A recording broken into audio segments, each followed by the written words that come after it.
जय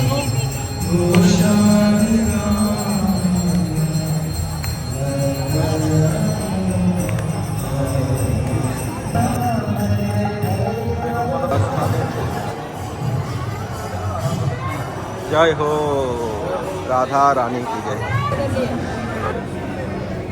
बेटी बदलिए बेटी।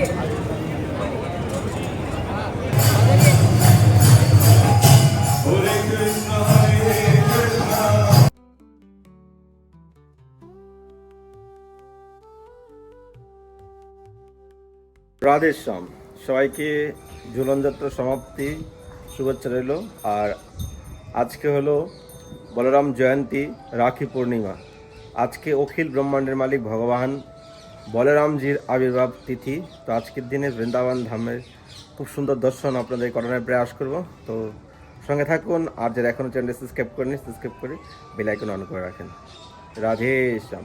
তো ডাইরেক্ট চলে আসলাম ইস্কনে, তারপর আরেকটা মন্দিরে যাব। তো ইস্কনে ঝুলনযাত্রা খুব সাজাচ্ছি, এবার আশাই হয়নি। এখন কালকে তো বলরাম জয়ন্তী, তো একদিন আগে তো হচ্ছে। দেখুন কত সুন্দর লাইটিং এখানে লাগিয়েছে। রাত যখন হবে তখন সুন্দর লাগবে দেখতে।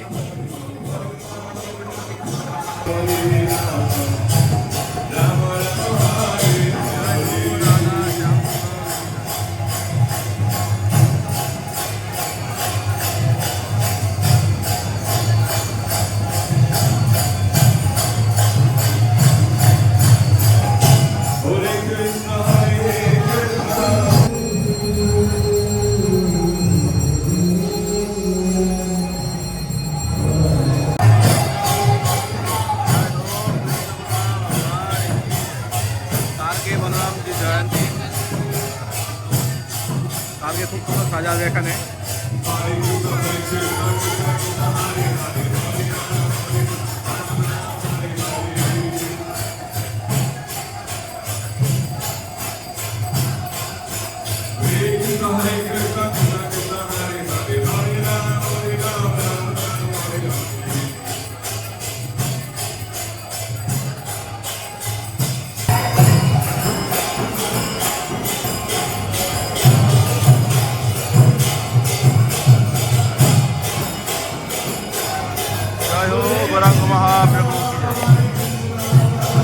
মেন দর্শন তো বাইরে ঝুলন যাত্রার আজকে অ্যান্ড লাস্ট দিন আবার আসবে সামনে রয়েছে। তো ঝুলন যাত্রার দুর্লভ দর্শন আমরা করবো এখান থেকে। জয় হো। बेटी बदलिए बेटी बदलिए।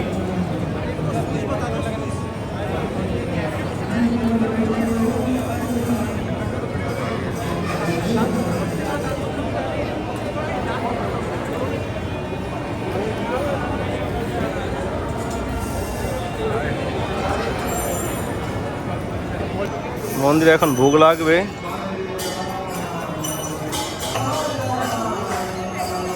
আপনি আর কোথাও ভিড় না পেল, ইস্কন মন্দিরে তো ভিড় হবেই। কেননা প্রভুপাদের যে সংস্থা বানিয়েছে পুরো ওয়ার্ল্ডের মধ্যে, এখানে হরিনাম সংকীর্তন, ভগবানের অদ্ভুত সিঙ্গার দর্শন, ভগবানের লীলায় সমস্ত ভক্তরা এখানে ছুটে আসে। এত ভিড় নেই এখন। লাইন ধরছে ভক্তরা যাওয়ার জন্য, সামনে থেকে দর্শন করবো। আমরা বাড়ির দিকে চলে আসছি। জয় হো রাধা রানী কি জয়। তো ওইদিকে যাচ্ছি না, ও এখানে প্রভুপাদের রেল সমাধি রয়েছে। আর সন্ধ্যা হতেই এখানে পুরো ঝলমল করবে দেখতে। সে অপেক্ষা করার সময় নেই। এখানে অনেক দর্শন রয়েছে, মিস করবেন না হলে। কেননা আমরা তো দেবালয় দর্শন করে থাকি, দেবালয় তো সাক্ষাৎ ঠাকুর, কিন্তু ওখানেও সাজাই। কিন্তু মেন যে আমাদের ইস্কন, তারপর ওইদিকে অক্ষয়পাত্র রয়েছে, অক্ষয়পাত্র আমরা যাব। অক্ষয়পাত্র তো আরও সুন্দর সাজায় ওখানে। তো মানে আজকে লাস্ট দিন, কালকে বলরাম জয়ন্তী, কালকে তো আরও বড় উৎসব হবে। চলুন দেরি না করে আমরা যাই। এখান থেকে সময় লাগবে 10 মিনিট লাগবে যেতে। তো ফাইনালি চলে আসলাম। বিশেষ দিনে এই মন্দিরে আসলে আপনি মানে এতটা আনন্দ পাবেন আর এখান থেকে যেতে ইচ্ছা আপনার হবে না। ঝুলনযাত্রা আজকে শেষ দিন, কালকে বলরাম জয়ন্তী, একদিন আগে শুরু হচ্ছে। তো চলুন আমরা আজকে ঝুলনযাত্রা দর্শন করি। রাধে শ্যাম। গাড়ি লাগিয়ে দিলাম এখানে। তো গৌরাঙ্গি এসছে আমার সঙ্গে আজকে ঘুরতে। একবার নিরবতা হয়ে গেছে মন্দিরে, পুরো নীরব লাগছে, ঠান্ডা একবারে, লোকজন কম। কিন্তু এখন জন্মাষ্টমীর সময় হবে বৃন্দাবনে ভিড়। আসছে জন্মাষ্টমী, যারা কাছাকাছি রয়েছে তারা প্রিপারেশন নিচ্ছে, জন্মাষ্টমীতে আসবে। আর যারা দূরেও রয়েছে, দূরে যারা রয়েছে অনেকে ঝুলনযাত্রা শেষ করে চলে যাচ্ছে বাড়ি গিয়ে জন্মাষ্টমী মানাবে।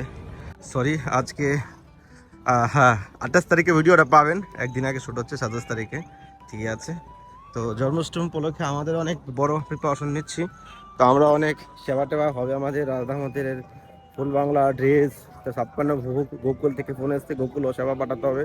তো আপনারা যদি কেউ জন্মাষ্টমী উপলক্ষে সেবা করতে চান তো স্ক্রিনের নাম্বারে ফোনপে গুগল পে করতে পারেন, আর অবশ্যই নামপত্র পাঠিয়ে দেবেন। এই সেবা ভাগ্যে হয়, ভাগ্যগুণেই সেবা করা যায়, ভগবানের দুর্লভ সেবা। তো জন্মাষ্টমী অখিল ব্রহ্মাণ্ডের মালিক ভগবান কৃষ্ণ স্বয়ং এই জগতে প্রকট হতে চলেছে। এই দুর্লভ সেবা ভাগ্যে হয়। তো আপনারা যে যেখান থেকে দেখছেন, বিদেশ হোক, দেশে হোক, দেশের বাইরে হোক, আপনারা সেবায় ভাগ নিতে পারেন। যারা দেশের বাইরে রয়েছেন হোয়াটসঅ্যাপ করে নাম্বারে, আর যারা দেশে রয়েছেন ফোনপে গুগল পে করতে পারেন। রাধে শ্যাম। সব থেকে দামি ফ্ল্যাট এখানে পাওয়া যায়। দেখুন কত সুন্দর এখানে ফুল গাছ লাগিয়ে রেখেছে। চলে গেল লাইট যাওয়ার পরে দৃশ্য দেখুন, ও সেকেন্ডে চলে গেল, এসে গেল লাইট। দেখুন এখান থেকে কত সুন্দর লাগছে দেখতে। বেশ করে আমাদের বৃন্দাবন ধামে যে দেবালয় রয়েছে, দেবালয়গুলোতে ম্যাক্সিমাম মন্দিরে সব থেকে ভিড় থাকে। মন্দিরে কাজ চলছে, আপনারা জানেন।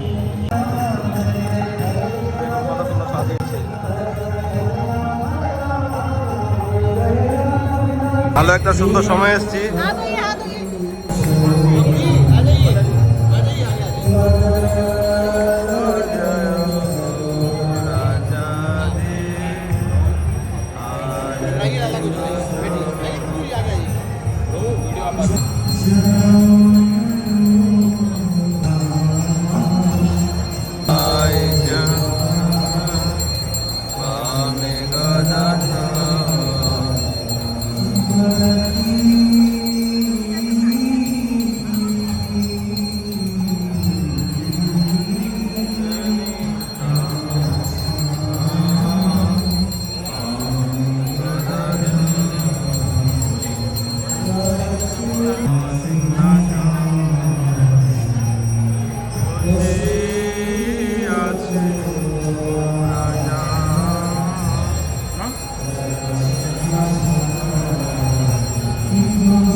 মন্দির তো এমন হতে হবে যেখানে গিয়ে একটু বসবো, ভগবানকে দর্শন করব, কীর্তন হবে। কিন্তু আজকাল যে ধাক্কা ধাক্কি হয় মন্দিরে বৃন্দাবনে, আরে বাপ রে বাপ, দম নিকাল যায় একবারে, একবার ঢুকলেই।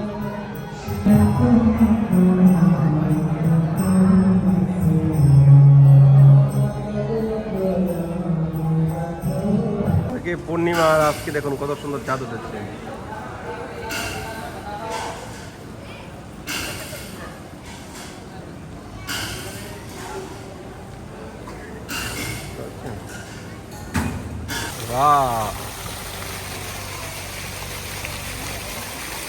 এখনই ছেড়েছে, দেখুন কত সুন্দর লাগছে দেখতে। দুপুর ভাব চলে এসছি ঘুরতে, এই জল ছিটে আসছে, পুরো ঠান্ডা হয়ে যাবে এই মহলটা। এতক্ষণে ছাড়লো বুঝতে পারলাম না, জল কমে গেছে তো এখন এর জন্য স্প্রে ছেড়েছে। কতটা মোটরের প্রেশার দিচ্ছে, এতগুলো লাইন চলছে এখানে।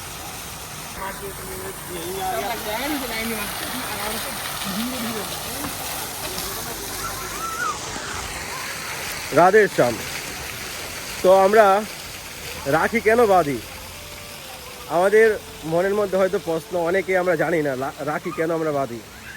আপনাদের বলে দিচ্ছি যে আমাদের সনাতনী কালচার আমরা ধীরে ধীরে সব ভুলে যাচ্ছি, যেটা নিয়ম নীতি নিষ্ঠা সেটা আমরা না জেনে উল্টাপাল্টা বলে থাকি। তো যাই হোক, বলে দিচ্ছি আপনাদেরকে, ভগবান ব্রাহ্মণ রূপ ধারণ করে বলি মহারাজের কাছে গেছিলেন, তার কাছ থেকে 3 পা ভূমি চেয়েছিলেন। একটু শর্টকাট বলার চেষ্টা করছি। তখন ওনার গুরুদেব ওনাকে আটকাচ্ছিল যে স্বয়ং ভগবান বিষ্ণু তোর ঘরে এসছে, তোকে ছল করছে তোর সঙ্গে। তো কোনোতেই মানল না যে স্বয়ং অখিল ব্রহ্মাণ্ডের মালিক ভগবান বিষ্ণু, তার জন্য সমস্ত জীব সমস্ত দেবতারা প্রয়াস করছে ভগবানের দর্শন করার জন্য। আর স্বয়ং ভগবান আমার দুয়ারে এসছে, আর আমি বলি মহারাজ, আর আমি এখানে কিছু করতে পারবো না। তারপর গুরুকে ত্যাগ করে উনি সংকল্প করলেন। সংকল্প করার পর ভগবান 3 পা ভূমি চেয়েছিল, একদিকে পৃথিবী, একদিকে ব্রহ্মাণ্ড লোক, আরেক মস্তক কোথায় রাখবে? তারপর বলি মহারাজের মস্তকে আরেক পা রেখেছিলেন। তখন বলি মহারাজকে পাতালে পাঠিয়ে দিচ্ছে, পাতালে চলে গেছে। তখন বলি মহারাজকে বরপ্রাপ্তি করেছে যে আমি তোমার কাছে আসবো বছরে। তো এই যে আপনারা জানেন এখন সে চাতুর্মাসে ব্রত চলছে। চাতুর্মাসে ভগবান স্বয়ং নিজে দুয়ারপালের ডিউটি করে। কোথায়? এখন বর্তমানে ভগবান পাতাল লোকে রয়েছে। আর মা লক্ষ্মী দেবী উনি অনেকটাই ক্রোধ এসে গেছে যে স্বয়ং আমার পতিদেব ওনাকে নিয়ে চলে গেছে, বলি মহারাজকে আমি অভিশাপ দিব। তখন নারদ মুনি বলল, তোমার অভিশাপ এখানে কাজ করবে না, তুমি এক কাজ করতে পারো, বলি মহারাজকে তুমি ভাই বানাতে পারো, ভাই বানিয়ে তুমি রাখি বাঁধতে পারো, আর তখন তুমি উপহার হিসাবে ভগবানকে তুমি চেয়ে নিয়ে আসতে পারো। তখন ভগবানকে আনার জন্য স্বয়ং মা লক্ষ্মী দেবী প্রথম বলি মহারাজকে এই রাখি বেঁধে তারপরে ওনার থেকে গিফট হিসাবে ভগবানকে চেয়ে নিয়ে এসেছিলেন। তো এটা ভাই আর বোনের বন্ধন হয়ে থাকে। তো এই দিনটা খুবই শুভ দিন। আপনারা যারা ঘরে রয়েছেন সকলেরই ভাই বোনের মধ্যে একটা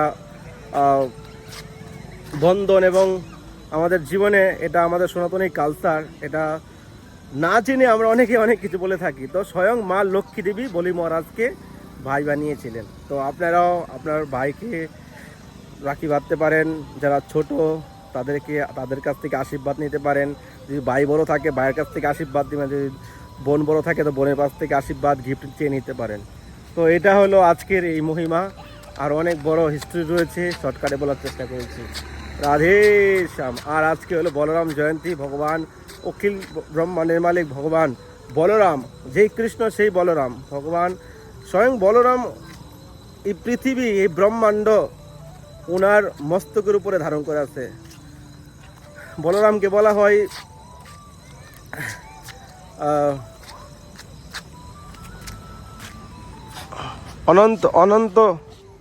অনন্ত নাগ।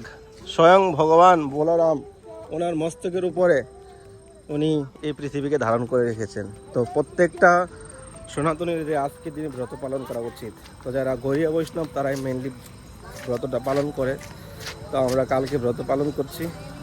অনেকে আধাবেলা করে, কিন্তু আমাদের ব্রত আধাবেলা হয় না, ফুলবেলা হয়ে থাকে। জয় হো কৃষ্ণ বলরাম ভগবান কি জয়। তো বলরামের দাউজি মন্দিরে আছে গোকুলে, কখনো সুযোগ পেলে আপনার দেখানোর চেষ্টা করবো। রাধে শ্যাম। তো দেখতে পাচ্ছেন রাত্রেবেলায় এই প্রেম মন্দিরের সামনে দিয়ে যাচ্ছি।